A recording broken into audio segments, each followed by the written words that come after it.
أعوذ بالله من الشيطان الرجيم بسم الله الرحمن الرحيم رب اشرح لي صدري ويسر لي أمري واحلل عقدة من لساني يفقهوا قولي واجعل لي وزيرا من أهلي يا رب زدني علما يا رب زدني علما يا رب زدنی علما۔ السلام علیکم ورحمۃ اللہ وبرکاتہ۔ آپ سب کیسے ہیں؟ مجھے امید ہے آپ خیریت سے ہوں گے اور خوب انجوائے کر رہے ہوں گے لائف کو، جس طرح اللہ تعالیٰ نے زندگی ہمیں نعمت کے طور پہ بخشی ہے، اسے نعمت کے طور پر استعمال کرنا ہے اور شکر ادا کرتے ہوئے استعمال کرنا ہے۔ اللہ تعالیٰ آپ سب کے لیے آسانیاں فراہم کرے اور آپ کو اپنے حفظ و امان میں رکھے۔ آئیے اپنے لیسن کی طرف چلتے ہیں۔ سورہ یونس کی ابتدائی آیات میں اللہ تعالیٰ نے حکمت بھرے قرآن پاک کی تعریف کی، جو کہ مومنوں کے لیے ہدایت ہے، اور فرمایا کہ انسان کو ہی رسول یا پیغمبر بنا کر بھیجا جاتا ہے، کیونکہ وہ انسانوں کو بہتر طریقے سے جانتے ہیں، اور کل کائنات کا مالک اللہ تعالیٰ کی ذات ہے اور تمام بادشاہی اسی کو حاصل ہے۔ آج ہم پڑھیں گے سورہ یونس کی آیت نمبر 4۔ الیہ مرجعکم جمیعا، اسی کی طرف تم سب کو لوٹ کر جانا ہے۔ وعد اللہ حق کا، اللہ تعالیٰ کا وعدہ سچا ہے۔ انہ بے شک وہ یبدأ الخلق، پہلی مرتبہ بھی وہی پیدا کرتا ہے مخلوق کو، ثم پھر یعیدہ، اور پھر وہی دوبارہ زندہ کرے گا، اس سے لیجزیا، تاکہ جزا دے، الذین آمنوا، ان لوگوں کو جو ایمان لائے، وعملوا الصالحات، اور نیک عمل کیے، بالقسط، انصاف کے ساتھ، الذین کفروا، اور وہ لوگ جنہوں نے کفر کیا، لہم شراب من حمیم، ان کے پینے کے لیے پی بھرا گرم پانی ہے، عذاب علیم، اور دردناک عذاب ہے، بما کانوا یکفرون، اور اس وجہ سے کہ وہ کفر کیا کرتے تھے۔ اس آیت میں اللہ سبحانہ وتعالیٰ فرما رہے ہیں کہ تم انسانوں کو میری طرف لوٹ کر آنا ہے، تمام انسانوں کو، یعنی اللہ تعالیٰ ہمیں اپنی منزل یاد دلا رہے ہیں کہ زندگی کتنی بھی کیوں نہ ہو، آخر کار دنیا کی ساری دوڑ دھوپ، کمائی، رشتے، مال و دولت، کامیابیاں، سب کچھ یہیں رہ جائے گا۔ ہماری مرضی ہو یا نہ ہو، ہمیں اللہ کے حضور حاضر ہونا ہی ہے۔ جمیعن کا لفظ ظاہر کرتا ہے کہ کوئی بچنے والا نہیں، نہ امیر نہ غریب، نہ کوئی چھوٹا نہ کوئی بڑا، اور اللہ تعالیٰ کا وعدہ سچا ہے۔ اب جو بات اللہ تعالیٰ کہہ دیں وہ جھوٹ ہو کیسے سکتی ہے؟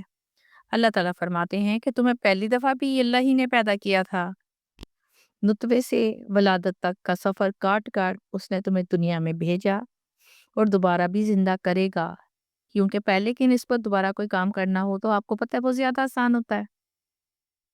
اللہ تعالیٰ، اب بس ذہن میں سوال آتا ہے کہ اللہ تعالیٰ انسانوں کو دوبارہ کیوں زندہ کریں گے؟ اس لیے نا کہ دنیا میں ہم نے جو جو عمل کیے اس کے مطابق ہمیں جزا دی جا سکے۔ پہلے ایمان والوں کا ذکر کیا گیا ہے کہ نیک عمل کرنے والوں کو محروم نہیں کیا جائے گا، خواہ وہ دنیا میں کتنا بھی ظلم کیوں نہ سہتے رہے ہیں، انہیں انصاف کے ساتھ اللہ تعالیٰ نیک عمل کی جزا دیں گے۔ جبکہ جو لوگ اللہ، رسول اور حق کو جھٹلاتے رہے، ان کو دو قسم کا عذاب ملے گا: کھولتا ہوا پانی، شراب حمیم، کھولتا ہوا پانی، اتنا گرم کہ چہرہ تک جھلسا دے، اگر پیاس کی شدت سے مجبور ہو کر پینا بھی پڑ جائے تو آنتوں تک کو کاٹ دے۔ استغفر اللہ۔ دوسرا جسمانی، روحانی اور ذہنی عذاب دیا جائے گا۔ یہ جزا نہیں ہے، ان کے مسلسل انکار، ہٹ درمی اور تکبر کا نتیجہ ہے۔ ایسا کیوں ہوگا؟ کیونکہ انہوں نے ہمیشہ حق سے انکار کیا اور مسلسل اللہ اور اس کے رسول سے انکار کیا، یعنی یہ ظلم ان کے اعمال کی وجہ سے ان پر کیا جائے گا۔ دیکھیں، ہم لوگ اگر اپنی بات کریں تو ہمیں جزا کا بھی علم ہے اور سزا کا بھی پتہ ہے، پھر بھی ہم لوگ جو ہیں گناہ کیوں کرتے ہیں؟ دیکھیں، اس بات میں انسان کی کمزوری اور حقیقت دونوں چھپی ہوئی ہیں۔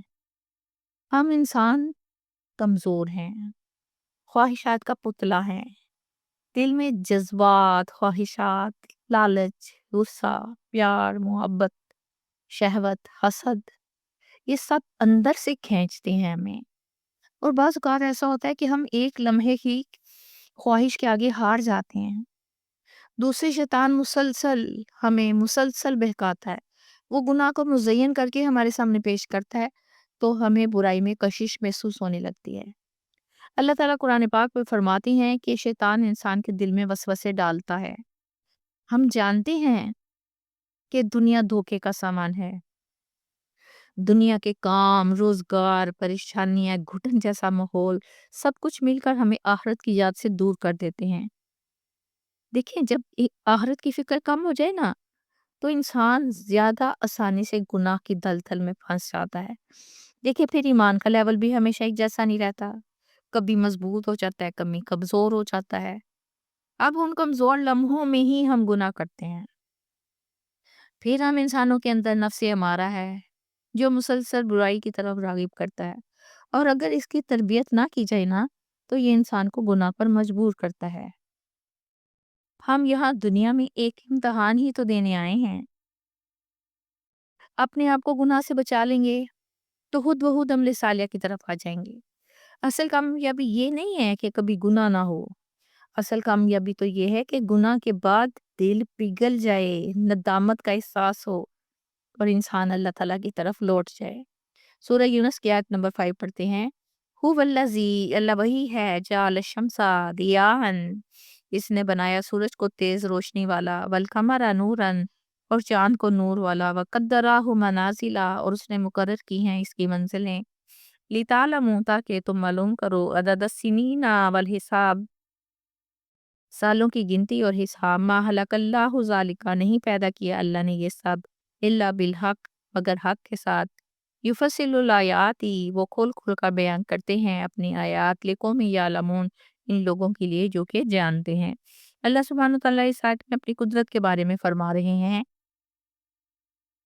کہ اللہ سبحانہ وتعالیٰ کی قدرت میں کیا کیا ہے۔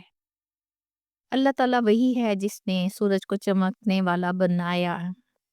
دیکھیں، سورج کو ایک تیز گرم روشنی دی گئی۔ ضیاء ایک ایسی روشنی کو کہتے ہیں اس میں روشنی کے ساتھ ساتھ حرارت بھی ہو۔ غور کریے کہ سورج نہ ہوتا تو کیا ہوتا؟ زندگی ہی نہ ہوتی، پودے نہ ہوتے، موسم نہ بنتے، دن اور رات کی تبدیلی ناممکن ہوتی، انسان کی زندگی تو ناممکن سی بات ہے۔ یہ ساری چیزیں اللہ تعالیٰ کی قدرت کا واضح ثبوت ہے۔ پھر چاند کو دل میں اترنے والا نور بنایا، جس میں ٹھنڈک ہے، طمانینت کا احساس ہوتا ہے، ایک ایسا سکون کا احساس کہ ساری کائنات گویا اس کے پاس اتر رہی ہو۔ پھر اللہ سبحانہ تعالیٰ نے چاند کی منزلیں مقرر کی۔ اس کا کیا مطلب ہے؟ چاند کی منزلیں گویا ایک کیلنڈر کی طرح ہے جس کے مطابق ہمارے اسلامی تہوار آتے جاتے ہیں۔ چاند کی مختلف شکلیں دیکھ کر ہم بتا سکتے ہیں کہ کون سی تاریخیں جا رہی ہیں۔ پہلی تاریخ کے چاند کو ہلال کہتے ہیں، پھر جب چاند بڑھتا بڑھتا گول شکل اختیار کر لیتا ہے تو 14 کا چاند ہوتا ہے، اسے بدر کہتے ہیں۔ پھر گھٹنا شروع ہو جاتا ہے اور آہستہ آہستہ کٹتا ہوا دوبارہ ایک ہلال کی شکل میں نظر آتا ہے۔ یہ سب کون کرتا ہے؟ کیا اللہ تعالیٰ نے کسی انسان کی ڈیوٹی لگائی ہے؟ کیا یہ کام کوئی نبی یا پیغمبر ادا کرتے ہیں؟ بالکل بھی نہیں۔ یہ نظام کائنات تو صرف اللہ تعالیٰ ہی انجام دیتے ہیں۔ ان منزلوں کا مقصد کیا ہے؟ اللہ تعالیٰ فرماتے ہیں تاکہ تم سالوں کی گنتی اور حساب سیکھ لو۔ اسلامک تہوار سب چاند کے حساب سے چلتے ہیں۔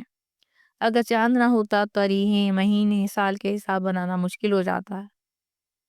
اللہ تعالیٰ کی کائنات میں یہ ترتیب ہی ہے جو انسان وقت کا سارا نظام بناتا ہے۔ اللہ تعالیٰ کی ذات نے یہ سب کچھ بے مقصد نہیں بنایا۔